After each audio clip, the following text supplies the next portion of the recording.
मगाचं जे काही दृश्य आपण बघितलं आपणच सगळ्यांनी ते उभं केलं होतं, हे पाहिल्यानंतर न राहून मी आपल्या समोर नतमस्तक झालोय।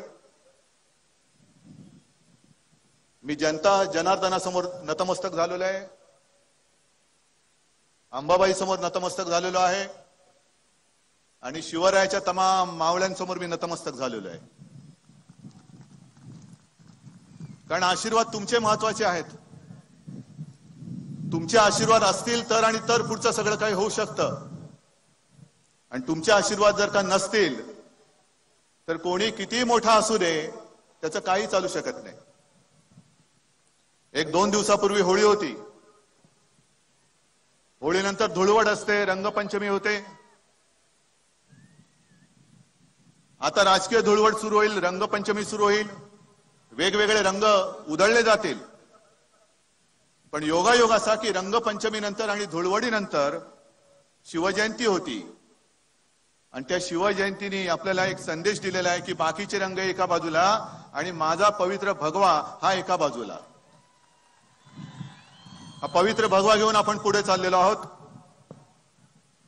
मी तुमच्या सगळ्यांच्या साक्षीने मी पळवापळवी नाही करत, कारण आता ते दिवस गेले आणि खास करून भारतीय जनता पक्ष आणि शिवसेना संघर्ष करायचा होता तेव्हा दिलखुलास संघर्ष केला, तुमच्या सगळ्यांच्या साक्षीने केला, तुमच्यासाठी केला। पण आता पाठीमागून वार करणारी आपली अवलाद नाही, अजिबात नाही। वार करू तो समोरून करू, आणि पळवापळवी मला करायची नाही। आज तुमच्या सगळ्यांच्या साक्षीने मी साताऱ्यासाठी हक्काने नरेंद्र पाटलांना मागून घेतलेले आहे,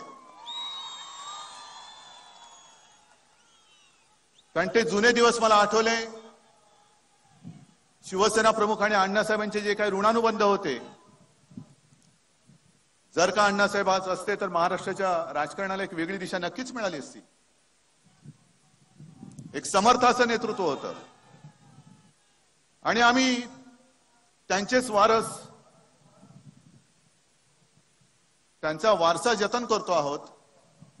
आणि म्हणून मी नरेंद्र पाटलांनी एवढ्यासाठी मागून घेतलं की आपल्या सगळ्यांच्या भाषणामध्ये कोल्हापूर म्हणजे काय, कोल्हापूरचं महत्व, मग शाहू फुले आंबेडकर छत्रपती शिवाजी महाराज हे काय आपल्याला शिकवायला नाही लागत, आपल्या रक्तामध्येच आहे। किंबहुना महाराष्ट्रामध्ये आणि हिंदुस्थानामध्ये शिवप्रेम रक्तामध्ये घेऊनच नवजात बालक जन्माला येतात, असं जर म्हटलं तर ते खोटं ठरणार नाही। आणि ज्या शिवरायाने आपल्याला शिकवलं की सर्वसामान्य जनता गरिबाच्या भाजीच्या देठालाही हात लागता कामा नये, शिवरायाने आपल्याला काय शिकवलं, कोणासाठी त्यांनी राज्य केलं, सामान्य माणसाला त्यांनी असामान्यत्व दिलं। आणि आज आपल्याला सगळ्यांना मिळून हेच करायचंय। एक माथाडी कामगारांचा नेता, माथाडी कामगार काय फक्त लोकांची ओझी वाढणार, माथाडी कामगारांचा नेता मला म्हणजे आपल्याला सगळ्यांना खासदार बनवून दिल्लीमध्ये पाठवायचा आहे। का नाही बनवायचा आहे, सगळ्यांबद्दल आम्हाला आदर आहे। पण शरद पवार जे बोलले होते की दुसऱ्यांच्या पोरांचे लाड मी का करू, आणि मी तेव्हा सांगितलं की पवार साहेब, तुमची परंपरा तुमच्याकडे, आमची परंपरा आमच्याकडे। जे शिवसेना प्रमुखांनी आम्हाला शिकवलं ते फक्त आपल्या स्वतःच्या पोराची लाड करण्याची वृत्ती नाही आमच्याकडे, आणि आम्ही दुसऱ्यांची पोरं किंवा दुसऱ्यांची मुलं पहिल्यांदा बघतो, त्यांची मुलं पहिल्यांदा सांभाळतो। म्हणून कुठेही गेलं तरी हा जनसागर आमच्यासाठी कधीही हाक मारा हा उसळलेलाच असतो, हा जनसागर आहे। हे काही जयंत पाटील काय म्हणायचं त्यांना म्हणू दे, कारण म्हणायचं काय हा ज्याचा त्याचा प्रश्न आहे।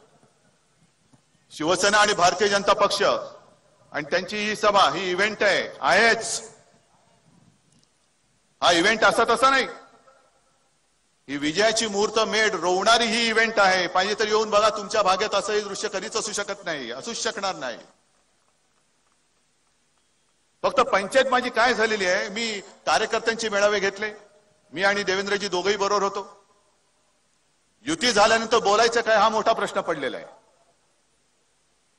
म्हणजे पहिलं भारतीय जनता पक्षाबद्दल जे काय बोलत होतो त्या आईने मी बोललो, पण समोर शिल्लक कोण राहिले हेच आता कळत नाही। आणि म्हणून मी त्यांना नागपूरमध्ये विनंती केली होती, तीच पुन्हा तुमच्या सगळ्यांच्या साक्षीने करतो की देवेंद्रजी एकच काम करा, कृपा करून पवार साहेबांना काही तुमच्या भाजपात घेऊ नका। याचं कारण असं की एक तर काय लायकीची माणसं आहेत आपल्याला सगळ्यांना माहिती आहे. आयुष्य संपूर्ण यांचं महाराष्ट्राला खड्ड्यात घालण्यामध्ये गेलं. आज कुठेतरी महाराष्ट्र आणि संपूर्ण देश उभा राहतोय आणि तो उभा राहत असताना ही अशी पापा आपल्या दारामध्ये नको. त्यांना त्यांची जागा या जनतेने दाखवलेली आहे आणि मला स्वतःला खात्री आहे हा आशीर्वाद मला मिळाल्यानंतर कोल्हापूरचे दोन्ही, त्याच्यानंतर सांगली, सातारा, संपूर्ण भगव्याची रांगच्या रांग खासदारांची उद्या इथून दिल्लीला जाणार आहे. सगळे जाणार आहे. संजय जाणार आहे, धैर्यशील आहेत, संजय काका आहेत, नरेंद्र आहेत. आणि हा तर माझा भगव्याचा बालेकिल्ला आहे. होय, हा हिंदुत्ववाद्यांचा बालेकिल्ला आहे. मी तुम्हाला सगळ्यांना विचारतो, अरे तुम्हाला असं कधी वाटलं नाही का रे?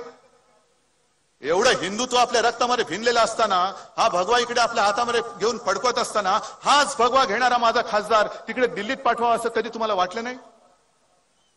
संपूर्ण राज्य आम्ही जिंकण्याची गोष्ट करत असताना नव्हे, गेल्या वेळेला सुद्धा ते जिंकलंच होतं. दुपारी मी जेव्हा मंदिरातून बाहेर पडलो तेव्हा पत्रकार मला विचारत होते की काय मागितलं आईकडे. मी म्हटलं एकच मागितलं की तुझे आशीर्वाद घेऊन शुभ कार्याला सुरुवात करतोय. पहिलं मला कोल्हापूर मधला तुझ्या हक्काचा भगवा घेतलेला खासदार दोन्ही हे या वेळेला मला दिल्लीमध्ये पाहिजे म्हणजे पाहिजेतच. हा आशीर्वाद नव्हे, हा माझा हट्ट आहे. आणि हा हट्ट मला खात्री आहे मनापासून चांगलं जर मागितलं तर देवी पावते आणि मला पावल्याशिवाय राहणार नाही. मगाशी तुम्ही जे काही दृश्य उभं केलं हा मी मानतो आम्हाला मिळालेला कौल आहे. हा कौल आहे, ही अंधश्रद्धा नाही, कारण स्वतःच्या डोळ्यांनी बघितलेले दृश्य आहे. अंधश्रद्धा निर्मूलन हा एक वेगळा भाग आहे, पण जिवंत दृश्य मला जे दिसतंय त्याच्यावरती जर का मी विश्वास ठेवणार नसेल तर डोळे असून नसलेला दृष्टीहीन मी आहे. एक काळ असा होता की जेव्हा आपलं पटत नव्हतं त्यावेळेला काँग्रेस असेल आणि राष्ट्रवादी असेल काय होत आला होता. संपूर्ण राज्यामध्ये संघर्ष यात्रा काढल्या होत्या आणि ज्या क्षणाला युती झाली, जसा टायर पंक्चर होतो तसा पंक्चर झालेला टायर कुठे पडला तेच कळत नाहीये. बरं, आता त्यांचा स्वतःचा पक्ष शिल्लक राहतोय की नाही अशी त्यांना एक चिंता पडलेली आहे. गिरीश महाजन दिसले का दागदुख होते त्यांना.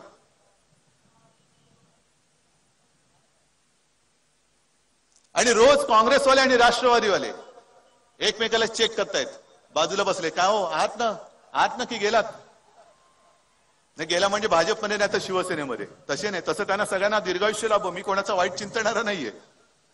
पण एकमेकाला हलवून विचारतात, आहात ना आहे रे, तू पुढे चल. शिवसेना आणि भारतीय जनता पक्षाने युती का केली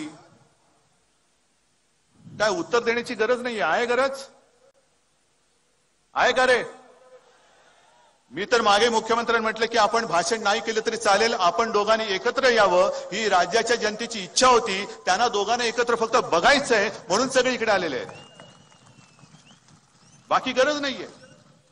कारण संपूर्ण देशाचा जर का विचार केला, ठीक आहे नकोत ना मोदी ठेवा बाजूला, ते काय 56 लोक एकत्र जमलेले आहेत, हातात हात आणि तंगड्यात तंगड. हातात हात घालायचं आणि खाल्लं तुझ्यात तंगड माझं, माझ्यात तंगड तुझं. अजून यांच्या जागेवर यांची भांडणे चाललेली आहेत. जर समजा एक विचार करा, कधी वाईट विचार करायला काही हरकत नसेल, तो जर का नीट केला तर चांगला विचार अधिक चांगल्या पद्धतीने आपण करू शकतो. वाईट विचार हाच की समजा दुर्दैवाने त्यांच्याकडे सत्ता दिली तर काय शेंडा बुडका काय नाही, चेहरा नाहीये, कुठला अवयव धड जागेवरती नाहीये. चेहरा तर सोडूनच द्या, एक फक्त जर का तुमच्या या गावामध्ये ते जर का आलेच तर त्यांना सांगा की होय आम्ही युतीचे मतदार एवढ्यासाठी आहोत कारण आमच्याकडे पंतप्रधान पदाचा उमेदवार ठरलेले आहेत नरेंद्रभाई मोदी. तुमच्याकडे कोण ठरले? कोण आहेत? जे दोघं इच्छुक होते म्हणजे स्वतः पवार साहेब त्यांनी माघार घेतलेली आहे, तिकडे मायावती त्यांनी माघार घेतलेली आहे. बरं स्वप्न तरी कसं असायचं? आपल्या बाजूला जो काही पाकिस्तान आहे त्या पाकिस्तानचा पंतप्रधान एक खेळाडू आहे, इम्रान खान. हा इम्रान खान एक खेळाडू देशाचा पंतप्रधान झाला आणि आमच्याकडे पवार साहेब देशाचं पंतप्रधान पदाचं स्वप्न बघणारे हे क्रिकेट कंट्रोल बोर्डाचे अध्यक्ष झाले. म्हणजे दिसेल खुर्ची ती घे, खुर्ची दिसली तुम्ही सुद्धा इकडे कुठली खुर्ची रिकामी ठेवू नका. जर दिसली खुर्ची तर खुर्ची कुठली असेल येऊन बसायचं, कारण मला खुर्ची पाहिजे, खुर्ची पाहिजे. आम्ही कोणी खुर्चीचे वेडे झालेले नाही आहोत. होय, आम्हाला सत्ता पाहिजे, जरूर पाहिजे. सत्तेसाठी आम्ही एकत्र आलेलो आहोत, कारण आम्हाला खुर्ची पाहिजे ती या गोरगरीब जनतेचं भलं करण्यासाठी म्हणून पाहिजे, म्हणून पाहिजे. मजबूत देश. आम्ही म्हणतो ना, युती कशासाठी केली? देव, देश आणि धर्म.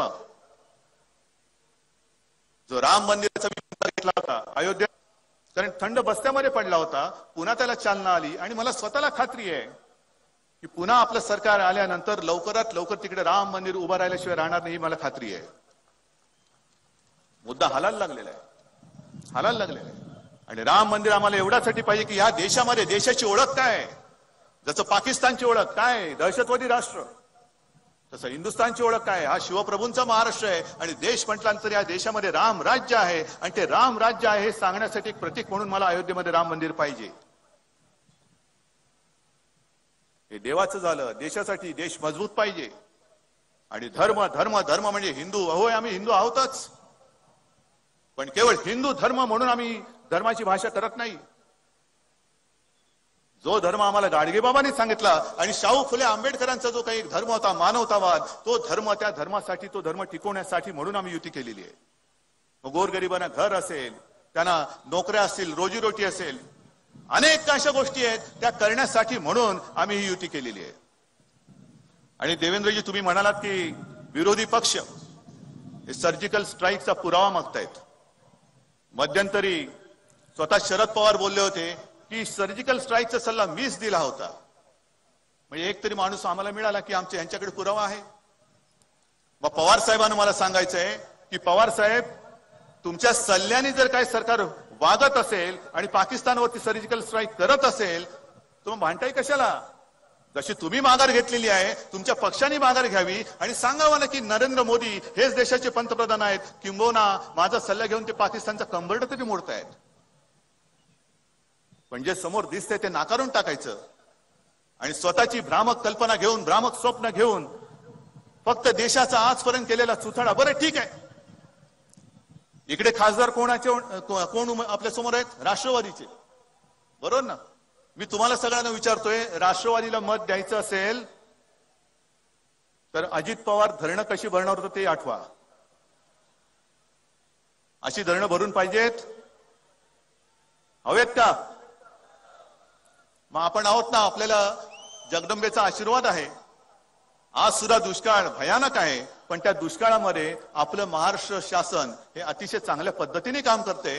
आणि अशी जर काही चांगली काम करणारी माणसं, आपल्या जीवाभावाची माणसं, हाकेला ओ देणारी माणसं ही पुन्हा सत्तेवर बसवायची नाहीत, तर हे कपाळकरांटे बसून आम्ही कर्मदरिद्र्यासारखे शिवरायाचं नाव घेऊन त्याच्या नावाला बट्टा लागणार कृत्य आम्ही करू शकत नाही. होय, मी मुद्दामून युती केलेली आहे. याचं कारण जे मी प्रश्न मांडले मग ते शेतकऱ्याचे होते, मुंबईतले होते.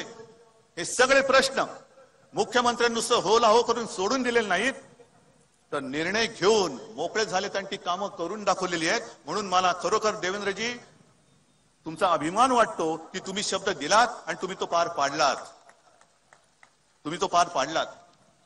बाकी मित्र सगळे सोबत आहेत, आठवलेजी आहेत, जानकरजी आहेत, मेटे आहेत, सदाभाऊ आहेत. सदाभाऊ, तुमची तोफ मला आता तिकडे हातकणंगलेमध्ये पाहिजे.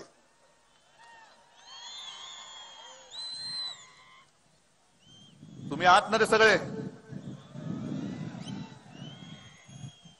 या वेळेला दोन्हीकडे भगवा म्हणजे भगवाच तिकडे फडकला पाहिजे, दुसरं कोणतेही फडकं फडकता कामा नये, अजिबात फडकता कामा नये.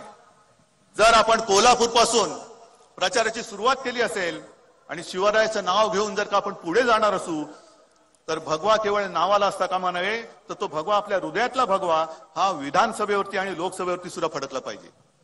आणि म्हणून बांधवांनो आणि भगिनीनो, मला कल्पना आहे की एवढं मोठं मैदान, आता मला प्रश्न असा पडलाय, मी दादांना विचारलं की दादा आता कोल्हापूरमध्ये याच्यापेक्षा मोठं मैदान कोणतं?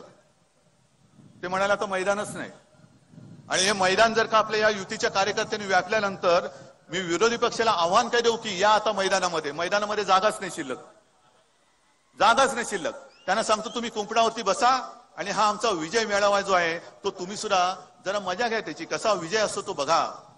म्हणून मी पुन्हा एकदा या खरंच अंबाबाईच्या विराट दर्शनाला नतमस्तक होऊन एवढंच मागेन की आम्ही जे काही करतो आहोत ते इमाने इतबारे करतो आहोत, केवळ आणि केवळ तुमच्यासाठी करतो आहोत.